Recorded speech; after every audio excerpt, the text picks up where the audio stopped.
récente sortie médiatique, nous avions, n'est-ce pas, demandé la démission du chef de l'exécutif suite à la mauvaise gestion de la province. La province aujourd'hui est tellement mal gérée.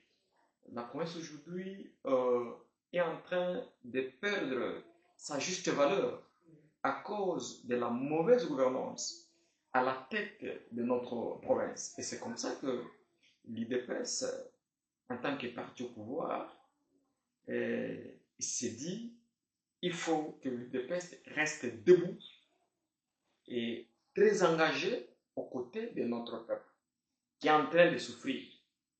Vous connaissez qu'il y a un projet des infrastructures qui avait été lancé par Mme Julie Ngungwa, la gouverneure sortante, et qui aurait d'ailleurs été relancé par le nouveau gouverneur.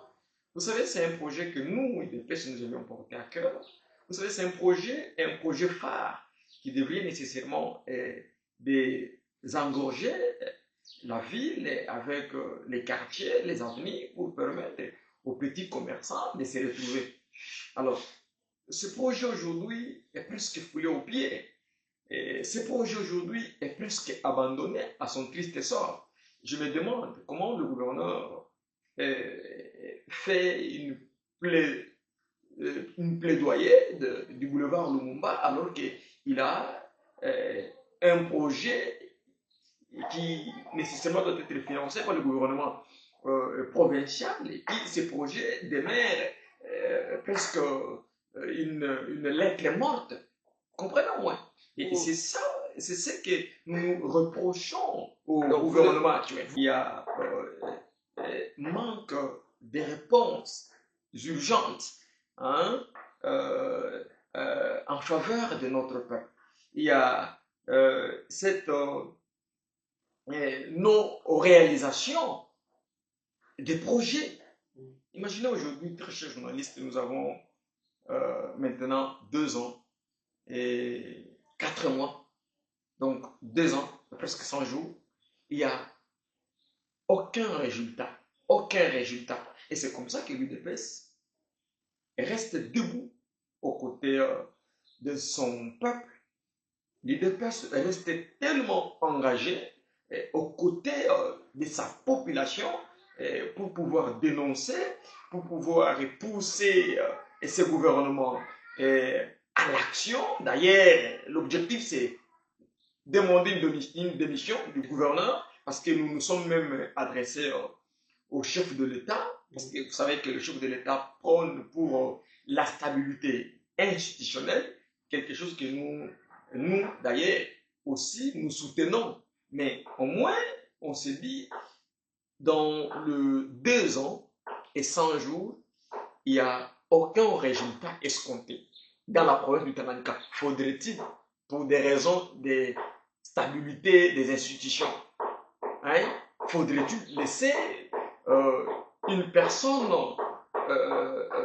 sans résultat à la tête d'une province? La réponse est dit non. Vous l'invitez à démissionner pour l'inaction ou l'ingestion de la province? D'abord, nous commençons par l'inaction. Et aussi, quand déjà il y a inaction, c'est qu'il y a une mauvaise gouvernance. Il y a une mauvaise gestion. Et c'est comme ça que nous appelons même les autorités qui sont à Kinshasa. Là, je voudrais m'adresser à son Excellence, Monsieur le ministre ayant la sécurité, l'intérieur de notre pays, Maître Jacquemain Chabani, qui d'ailleurs, c'est un cadre ici de notre parti politique, IDPS.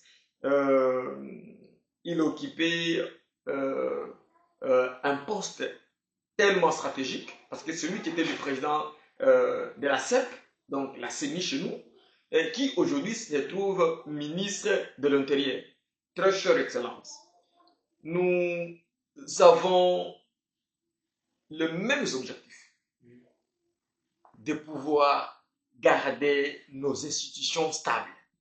Mais nous nous posons la question, très chère Excellence, là où il n'y a pas de résultat, là où il n'y a pas de résultat, comme dans le Tanganyika, 2 ans et 4 mois, faut-il laisser une personne comme ça à la tête d'une province sans résultat, uniquement pour des raisons d'instabilité institutionnelle? Mais la réponse dit non.